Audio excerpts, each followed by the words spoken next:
I kind of want to go on a tangent. It feels like Aang and Katara in the live action really just don't have much chemistry at all through 4 episodes. I feel like they haven't had any really full on scene partner dialogue going off of each other. It was nice to see Sokka and Katara kind of have some sibling moments where they got animated with each other and treated each other like brother and sister.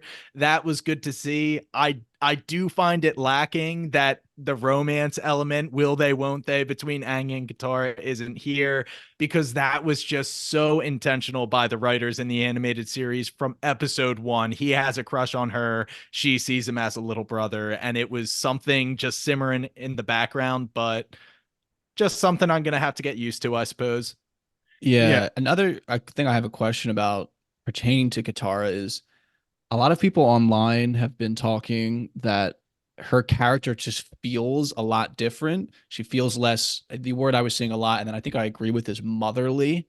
Seems like she feels like quite lost and maybe not necessarily timid, but I don't know. She felt more like in control and like fiery and like the boss of I, the squad I think In you're the animated. in the animated. you're Yes. absolutely right because I mean, even as I'm thinking back on these episodes and of the animated, Sokka's calling her a little girl here in the live action, whereas in the animated show, he always refers to her as the mom of the group and that caretaker kind of role.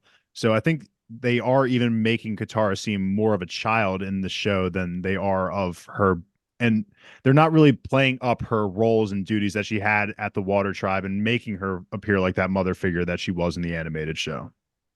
Yeah, she's coming off nervous and self-doubting, and she's never really had a very An issue. triumphant, heroic, let me show my chops. She did get the freeze on Jet, which was cool. I think she is starting to get better and better as a waterbender, which is nice to see. But I completely agree, Kyle. She was a very strong heroine character in the animated series, and that is not coming through 4 episodes. Yeah. Yeah. And again, is it something that will develop over time? It's possible. It just feels like that is not, I don't want to say a miss yet, but I feel that impact on the show.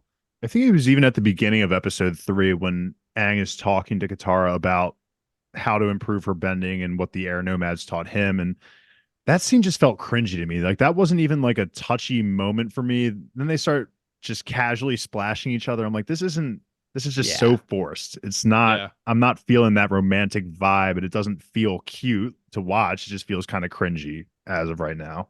And I think, like B Tom's saying, even absent romance, just chemistry in general, I think Yeah. feels still lacking. Yeah. I'm still not sold on Aang. I have to say it. I'm just it's so it's and I'm gonna give him all the credit in the world because it is such a difficult role to play. The live action expectations are always going to be so hard to fulfill. I'm not completely quite sold on Aang yet, but we'll see. I would agree with that. I kind of want to change the subject. Going back to episode 1 and 2, we really didn't highlight that Kyoshi's message to Aang was to go to the North Pole to prevent Oh another yeah. genocide of the Northern Water Tribe, essentially. Mhm. That is his mission right now. It is not to find a water bending master. And we are halfway through season one, which is called Book One Water, and he hasn't done any water bending Yeah. yet. So I'm kind of reading a lot about that. I'm only halfway through, but the audience says, "Yo, what is up with Aang not really water bending all that much?" So that is a very bizarre change in his motivation to get to the North Pole. Yeah.